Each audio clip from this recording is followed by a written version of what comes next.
Hi all welcome back to our channel. In this vlog என்னோடய birthday அப்போ எடுத்த vlog தான் உங்க கூட நான் ஷேர் பண்ணுறேன். என்னோடய பர்த்டே அப்போ நான் 6 months கன்சீவாக இருந்தேன் லாஸ்ட் இயர். ஸோ அதை தான் உங்க கூட நான் இப்போ ஷேர் பண்ணிக்கிறேன். அதுக்கு முந்தா நான் நைட்டு பார்த்தீங்கன்னா கை ஃபுல்லாக மெஹந்தி போட்டுக்கிட்டேன். எப்பயுமே வந்து நான் தான் எல்லாருக்கும் மெஹந்தி போட்டுடுவேன். இந்த டைம் என்னோட தங்கச்சி வந்து எனக்காக மெஹந்தி போட்டு விட்டாங்க.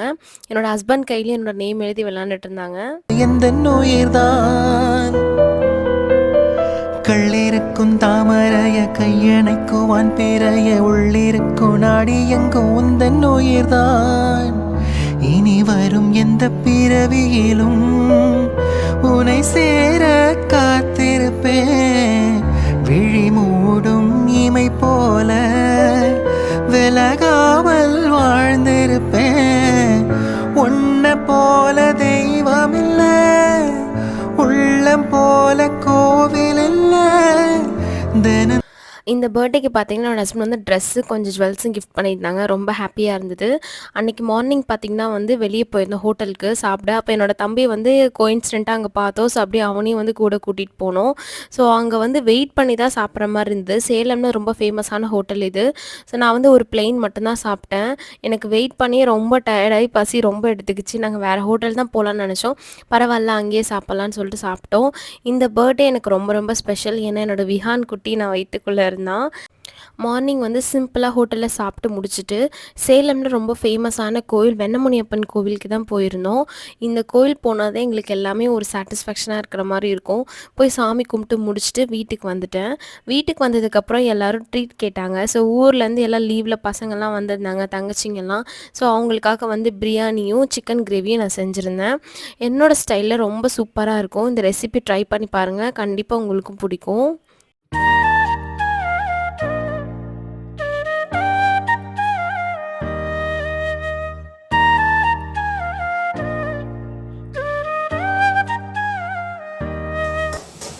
என்ன செய்றீங்க? இன்னைக்கு birthday special pepper chicken and chicken dum biryani. அதான் ஸ்பெஷல். எல்லாரும் ட்ரீட் கேட்டாங்க. நம்ம வீட்லேயே தான் செஞ்சு கொடுத்தலாமே சொல்லிட்டு ஹெல்த்தியாக செஞ்சுட்ருக்கேன் வீட்லேயே. ஓகே, இப்போ வந்து ஆனியன் ஃப்ரை ஆகிட்டு இருக்கு. நார்மலாக எப்பயும் தாளிக்கிற மாதிரி தான். பட்டை, சோம்பு, லவங்கம் போட்டுட்டு ஆனியன் மட்டும் கொஞ்சம் நிறைய போடணும். அது நல்லா ஃப்ரை ஆனதுக்கப்புறம் இஞ்சி பூண்டு பேஸ்ட் போட்டு சிக்கன் போட்டு மிளகாத்தூள் கம்மியாக போட்டு பெப்பர் தூக்கலாக போட்டோம். பெப்பர் சிக்கன் கிரேவி மாதிரி பார்க்கலாம்.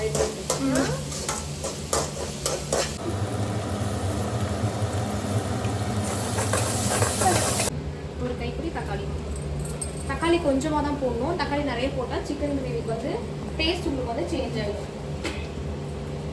தக்காளி போட்டு நல்லா அப்படியே ஒரு மேஷ் பண்ணும்.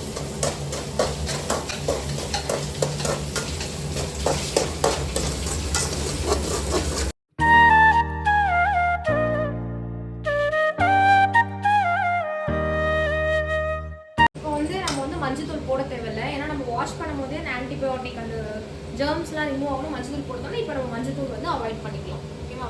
நல்லா சிக்கன் வந்து ஸ்லிம்லேயே வச்சு நல்லா குக் ஆனதுக்கப்புறம் தான் நம்ம வந்து ஸ்பைசஸ் எல்லாமே ஆட் பண்ணணும். ஸ்டேஜில் வந்து தயிர் ஆட் பண்ணிக்கணும். கொஞ்சம் முடிஞ்சளவு தயிர் நிறையவே ஆட் பண்ணிக்கோங்க. ஏன்னா வந்து நமக்கு அந்த திக்னஸ் வந்து கிரேவியில் வந்து கொடுக்குறது வந்து தயிர் தான். அதனால் வந்து தயிர் ஆட் பண்ணிக்கிறேன். தயிர் ஆட் பண்ணிவிட்டு கொஞ்சம் நேரம் கலந்துட்டு நம்ம கொஞ்சமாக மிளகாத்தூள் போட்டு மூடி வச்சிடலாம். ஸோ நல்லா சிக்கனை வந்து ஃப்ரை பண்ணதுக்கப்புறம் மசாலா ஆட் பண்ண போகிறேன். கொத்தமல்லி தூள் 2 ஸ்பூன், அதுக்கப்புறமேட்டு மிளகாத்தூள் வந்து கம்மியாக தான் போடணும். பெப்பர் ஃப்ரை அப்படிங்கிறதுனால பெப்பரோட ஜூசினஸ் தாங்க அதிகமாக இருக்கணும். கொஞ்சமாக வந்து சிக்கன் மசாலா, இந்த 3 மசாலா மட்டும்தான் போடுவேன். இது போட்டு நல்லா வந்து ஃப்ரை பண்ணி விட்டுருங்க. கொஞ்சம் அடுப்பு வந்து பார்த்திங்கன்னா வந்து சிம் பண்ணிக்கோங்க. சிம்லேயே கறி வெந்தால் தான் நல்லா சாஃப்டாக ஜூஸியாக இருக்கும். ஸோ இதை நல்லா ஃப்ரை பண்ணதுக்கு அப்புறமேட்டு பார்த்திங்கன்னா வந்து லாஸ்ட்டாக தான் நீங்கள் வந்து என்ன பண்ணணும், சிக்கன் வெந்ததுக்கப்புறம் தான் வந்து பெப்பர் ஆட் பண்ணணும். அப்போ தான் அந்த பெப்பரோட ஃப்ளேவர் வந்து சிக்கன் கிரேவியில் சூப்பராக இருக்கும். நீங்கள் வந்து பிரியாணி வந்து ரொம்ப மசாலா போட்டு செஞ்சிங்கன்னா இந்த ரெசிபி வந்து கண்டிப்பாக உங்களுக்கு சூட் ஆகாது. நான் எப்பயுமே பிரியாணி வந்து மைல்டான மசாலாவில் தான் செய்வேன். ஸோ இந்த கிரேவி வந்து தொட்டு சாப்பிடும் போது சூப்பராக இருக்கும். இப்போ வந்து பார்த்திங்கன்னா வந்து பெப்பர் ஆட் பண்ணிக்கிறேன். பெப்பர் ஆட் பண்ணிவிட்டு நீங்கள் வந்து மூடி போட்டு ஒரு 5 நிமிஷம் நல்லா வேக விட்டுருங்க. அதுக்கப்புறமேட்டு கொத்தமல்லி தூவி நீங்கள் வந்து ஆஃப் பண்ணிடலாம். பெப்பரே நீங்கள் வந்து நான் அப்போ வந்து ரோஸ்ட் பண்ணி பவுட்ரு பண்ணி போட்டிங்கன்னா இன்னும் டேஸ்ட்டாக இருக்கும். சிம்பிளான பெப்பர் கிரேவி ரெடி ஆயிடுச்சு. அதுக்குள்ளே பார்த்திங்கன்னா வந்து என்னோடய ஹஸ்பண்ட் வந்து எனக்காக ஒரு சர்ப்ரைஸ் பண்ணாங்க. நான் எக்ஸ்பெக்ட் பண்ணவே இல்லை. எனக்கு கேக் வெட்டுற ஐடியாலாம் இல்லை. இந்த பர்த்டே எனக்கு அவ்வளோ செலிப்ரேட் பண்ண பிடிக்கல. பிகாஸ் வந்து பாப்பா வயிற்றில் இருந்தாங்க. இன்னொன்று பார்த்திங்கன்னா வந்து ரொம்ப டயர்டாகவே இருந்தது. 6 மந்த்தில் பார்த்திங்கன்னா ஹீமோக்ளோபின் லெவல் ரொம்ப கம்மியாக இருந்துச்சுன்னு டாக்டர் சொன்னாங்க. ஸோ அதனால் அந்த டென்ஷன் அது இதுன்ட்டு என்னால் செலிப்ரேட் பண்ணவே முடியல. என் ஹஸ்பண்ட் வந்து எனக்கே தெரியாமல் கேக் வாங்கிட்டு வந்திருந்தாங்க. நான் அன்றைக்கி அம்மா வீட்டில் தான் இருந்திருந்தேன். ஸோ தங்கச்சிங்களாம் வந்திருந்தாங்கன்னு சொல்லிட்டு நாங்கள் அங்கே தான் இருந்தோம். அன்றைக்கி பார்த்திங்கன்னா வந்து ரொம்ப ஹாப்பியாக இருந்தது. ஏன்னா நான் எக்ஸ்பெக்ட் பண்ணவே இல்லை. ஏதோ சின்னதாக ஒரு கேக் வாங்கிட்டு வருவார் அப்படின்னு நினச்சேன். மேரேஜ் ஆகிட்டு ஒவ்வொரு பர்த்டேயுமே அவர் வந்து நான் எதுவுமே மிஸ் பண்ணிடக்கூடாது, அப்பா அம்மா எப்படி பார்த்துக்கிட்டாங்களோ அதே மாதிரி என்னோடய ஒய்ஃபை நான் பார்த்துக்கணும்னு சொல்லிட்டு சின்ன சின்ன விஷயம்லாம் பார்த்து பார்த்து பண்ணுவார். எல்லாரோட ஹஸ்பண்டுமே அப்படி தான். நான் எனக்கு வந்து ரொம்ப ரொம்ப லக்கி. இவர் கிடச்சதுக்கு நான் தான் ரொம்ப லக்கியாக ஃபீல் பண்ணுறேன். அன்றைக்கி ஈவினிங் பார்த்திங்கன்னா வந்து ஹென்ரியில் தான் கேக் சொல்லியிருந்தாரு. எனக்கு ஹென்ரியில் தான் கேக் ரொம்ப பிடிக்கும். சரவணா விட சேலமில் ஹென்ரியில் சூப்பராக இருக்கும். ஸோ கேக் அன்றைக்கி வாங்கினது ஸோ சிம்பிளாக இருக்கும் அப்படின்னு நினச்சேன். பட் கேக் ஓப்பன் பண்ணோன்னே ரொம்ப ஷாக் ஆகிட்டேன். இவ்வளோ பெரிய கேக்கு, அதுவும் என்னோடய நேம் ஃபுல் நேம்லாம் இவர் போட்டதே கிடையாது. போட்டு ஒரு ப்ளசண்ட்டாக இருந்தது. ரொம்ப ஹாப்பியாக இருந்தது அந்த கேக் வெட்டும் போது அந்த மொமெண்ட்டு. அதுவும் இல்லாமல் வந்து தம்பி வயிற்றுக்குள்ளே இருக்கும் போது அது ஒரு ஃபீலாக இருந்தது. என்னோடய ஃபேமிலியும் ரொம்ப நான் பிளெஸ்டாக ஃபீல் பண்ணுறேன். அன்றைக்கி எல்லாருமே நான் ரொம்ப ஹாப்பியாக அந்த பர்த்டே அன்றைக்கி என்னை வச்சுக்கிட்டாங்க. ஸோ ரொம்ப ரொம்ப தேங்க்ஸ் டு த யூனிவர்ஸ்.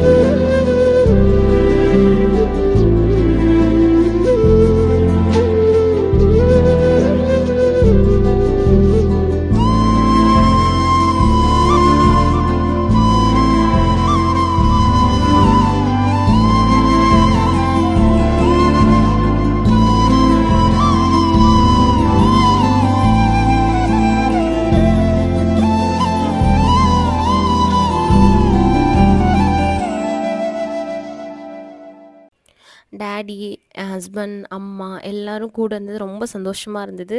ரொம்ப ரொம்ப ஹாப்பியாக இருந்தேன் அன்றைக்கி.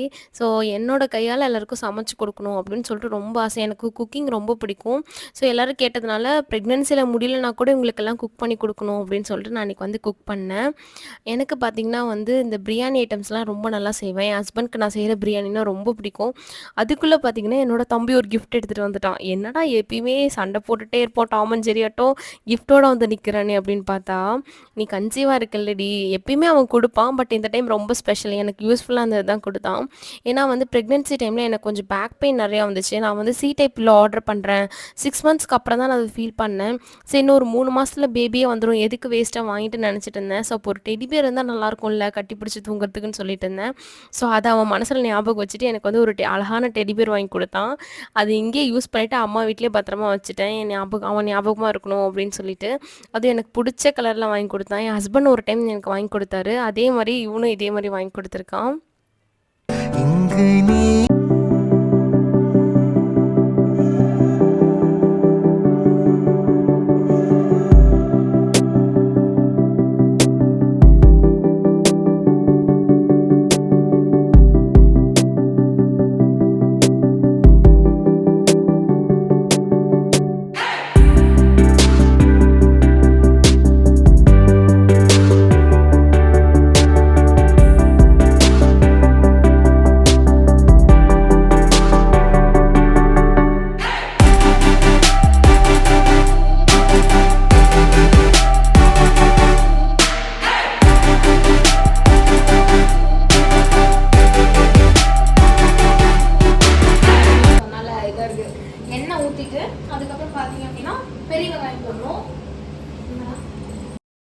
எண்ணெய் சூடாக வந்ததுக்கப்புறமேட்டு பெரிய வெங்காயம் போட்டுக்கோங்க. நான் இதோட ரேஷியோலாம் உங்களுக்கு நான் டிஸ்கிரிப்ஷனில் பின் கமெண்ட்டில் கொடுக்குறேன். ஸோ பெரிய வெங்காயம் போட்டுட்டு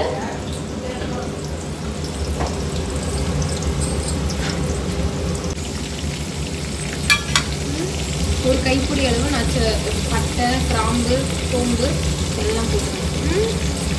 போட்டு நல்லா ஃப்ரை பண்ணிக்கலாம். 5 மிளகா போட்டுக்கிறோம், பச்சை மிளகா நல்லா ஃப்ரை ஆகணும்.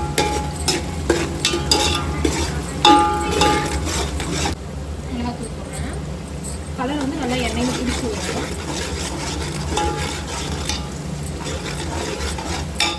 உடனே கழுகிடும். என்ன பண்ணோம்னா இஞ்சி பூண்டு பேஸ்ட் போடணும். இஞ்சி பூண்டு பேஸ்ட் பார்த்தீங்கன்னா வந்து 1 kgக்கு இவ்வளோ கிராம்ஸ்னு இருக்குது. நான் டிஸ்கிரிப்ஷன் உங்களுக்கு கொடுக்குறேன்.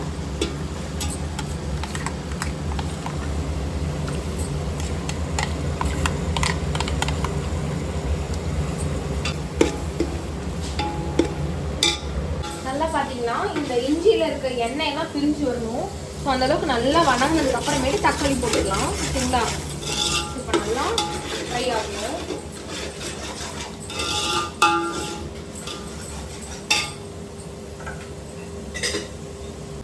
கொஞ்சமாக தயிர் ஆட் பண்ணிக்கலாம். தயிர் ஆட் பண்ணிவிட்டு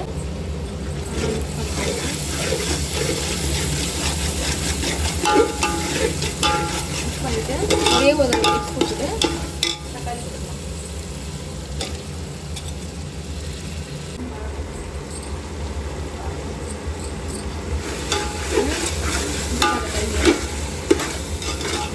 இந்த அளவுக்கு மசாலா நல்லா ஜூஸினஸாக வந்ததுக்கு அப்புறமேட்டு நம்ம என்ன பண்ண போகிறோம், சிக்கன் ஆட் பண்ண போகிறோம்.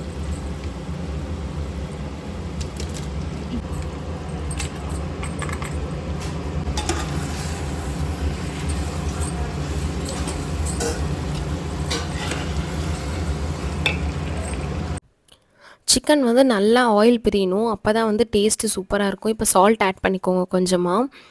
என்னோட ஹஸ்பண்ட் பார்த்தீங்கன்னா என்னோட பர்த்டேக்கு ஏர்பாட்ஸ் தான் வந்து கிஃப்ட் பண்ணியிருந்தாங்க. யூடியூப் பண்ணுறதுனால எடிட்டிங் பண்ணுறதுக்கும் ப்ளஸ் ப்ரெக்னென்சியில் வாக்கிங் போகிறதுக்கு ஒரு நல்ல ஏர்பாட்ஸ் வேணும்னு சொல்லிகிட்டே இருந்தேன். சர்ப்ரைஸாக வந்து அதே வாங்கி கொடுத்துட்டாங்க பர்த்டேக்கு.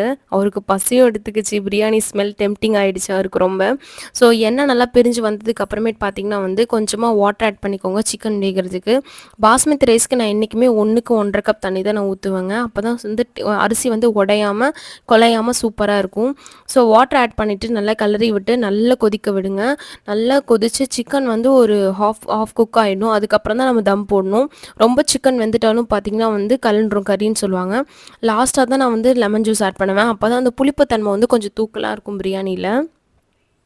இப்போ வந்து பார்த்திங்கன்னா லெமன் ஜூஸ் ஆட் பண்ணிவிட்டு ஒரு கலரி விட்டுறணும்.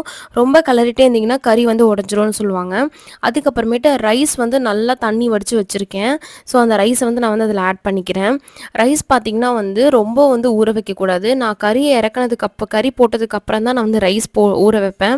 ஒரு 20 மினிட்ஸ் ரைஸ் வந்து வெந்தால் போதும். அதாவது குக் ஆனால் போதும். அதுக்கு மேலே நீங்கள் வந்து குக் பண்ணிங்க அப்படின்னா ரொம்ப வந்து பாஸ்மதி ரைஸ் வந்து உடஞ்சிரும். ஸோ இப்போ அரிசி போட்டுட்டு ரொம்ப வந்து சாஃப்டாக தான் கலரணும். ரொம்ப கரண்டி வச்சு கலரிட்டே இருந்தீங்க அப்படின்னா அரிசி உடஞ்சிரும். ஸோ இந்த அளவுக்கு நல்லா பபிள்ஸ் வரணும். ஒரு 5 மினிட்ஸ் வந்து ஹை ஃப்ளேம்லேயும் 2 மினிட்ஸ் வந்து லோ ஃப்ளேம்லேயும் வச்சுட்டிங்கன்னா அந்த வாட்டர் வந்து ஃபுல்லாகவே வந்து உங்களுக்கு வற்றிடும். ஸோ இப்போ நீங்கள் தண்ணியாக இருக்கும் போதே தம் போட்டிங்கன்னா ரைஸ் வந்து கண்டிப்பாக குழஞ்சிரும். ஸோ இந்த அளவுக்கு உங்களுக்கு வந்து ஈக்குவலாக இருக்கணும். ரைஸும் அதோட வாட்டர் லெவலும் வந்து ஈக்குவலாக இருக்கணும். எங்கள் ஃபேமிலியில் எல்லாருக்குமே நான் செய்கிற பிரியாணி ரொம்ப பிடிக்கும். பிகாஸ் வந்து இந்த ரைஸ் வந்து உதிரியாக இருக்கிறனால தான் மசாலாவும் நான் கம்மியாக ஆட் பண்ணுவேன். அதனால தான் வந்து சூப்பராக இருக்குது அப்படின்னு சொல்லிட்டு சொல்லுவாங்க. இப்போ வந்து பார்த்திங்கன்னா வந்து ஃபுல்லாக ரைஸும் தண்ணியும் வந்து ஒரே லெவலாக இருக்குது. நான் வந்து தம் வந்து ஈஸியாக தான் போடுவேன். கீழே ஒரு பழைய தோசைக்கல் வச்சு சிம் பண்ணிவிடுவேன் அடுப்பை. அதுக்கு மேலே ஒரு வெள்ளை துணி போட்டு தட்டு வச்சு ஒரு வெயிட் வச்சுருவேன். நீங்கள் தண்ணி வைக்கலாம், இல்லை உங்களுக்கு ஏதாவது இரும்பு கல் இருந்தால் கூட நீங்கள் வச்சுக்கலாம். இப்போது பிரியாணி சூப்பராக குக் ஆகிருக்கான்னு எப்படி கண்டுபிடிக்கிறதுனா ரைஸ் வந்து நல்லா குச்சி மேலே நிற்கணும். இந்த மாதிரி நின்னா தான் உங்களுக்கு வந்து ரைஸ் வந்து நல்லா வெந்திருக்குன்னு அர்த்தம். அதே போல் உங்களுக்கு குலையாது. சூப்பராக அடிப்பிடிக்காமல் ஒரு தம் பிரியாணி வந்து இப்படி தான் செய்யணும். ஸோ உங்களுக்கு ரெசிபி வேணும்னா ஸ்பெசிஃபிக்காக எனக்கு வந்து சிக்கன் பிரியாணி ரெசிபி மட்டும் நீங்கள் போடுங்க அப்படின்னு சொன்னீங்கன்னா நான் கண்டிப்பாக போடுறேன். கமெண்ட் செக்ஷனில் சொல்லுங்கள். ஸோ ரைஸ் பாருங்கள் இவ்வளோ சூப்பராக இருக்குன்னு சொல்லிட்டு. மசாலாவும் நிறையா இல்லை. எப்பயுமே பிரியாணி வந்து மசாலா நீங்கள் கம்மியாக போடும் போது தான் வந்து உங்களுக்கு அந்த நெஞ்சு கறிக்காமல் நல்லாயிருக்கும். எவ்வளோ சாப்பிட்டாலும் நமக்கு வந்து டைஜஷன் ஆகிடும் சீக்கிரமாக.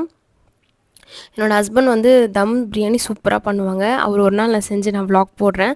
இதெல்லாமே நான் அவர்கிட்டருந்து தான் நான் கத்துக்கிட்டேன். ரைஸ் பாருங்களேன் எப்படி உடையாம எப்படி எடுக்கணும் அப்படின்னு சொல்லிட்டு குடுப்பாரு. ஸோ ஃபைனலா வந்து அன்னைக்கு பர்த்டே வந்து இப்படி தான் செலிப்ரேட் பண்ணோம். எல்லாரும் ஃபேமிலியா என்ஜாய் பண்ணோம். ஊர்லேருந்து வந்திருந்தாங்க. நம்ம என்னதான் ஹோட்டல்ல வாங்கி சாப்பிட்டாலும் ஃபேமிலிக்காக செஞ்சு குடுக்கும்போது அது செம்ம ஃபீல் தான் அது. ஸோ அன்னைக்கு எல்லாரும் வந்து சாப்பிட உட்காந்துட்டோம். எல்லாரும் ஒண்ணா தான் சாப்பிட்டோம். கேக்லாம் கட் பண்ணிட்டு கொஞ்சம் லேட் ஆயிடுச்சு. ஸோ ப்ரெக்னென்ட்டா இருக்கனால கொஞ்சம் சீக்கிரமா சாப்பிடணும், லேட் பண்ணக்கூடாதுன்னு சொல்லிட்டு நான் ஃபஸ்ட்டே உட்காந்துட்டேன். அதுக்கப்புறம் அப்பா வந்து சரிகமப பார்த்துட்டு இருந்தாரு. சண்டே ஆனா வந்து அவரோட எபிசோட் அவர் டைம். ஸோ அவர் தான் வந்து பார்ப்பாரு. ஸோ தங்கச்சிங்கலாம் சாப்பிட ஆரம்பிச்சிட்டாங்க. எல்லாருக்குமே எங்கள் ஃபேமிலியில் வந்து நான் செய்கிற பிரியாணி ரொம்ப பிடிக்கும். ஸோ நீங்களும் இந்த மாதிரி டைப்பில் வந்து செஞ்சு பாருங்கள். சூப்பராக இருக்கும். வ்ளாக் பிடிச்சிருந்தா மறக்காமல் சப்ஸ்கிரைப் பண்ணுங்கள். Bye all.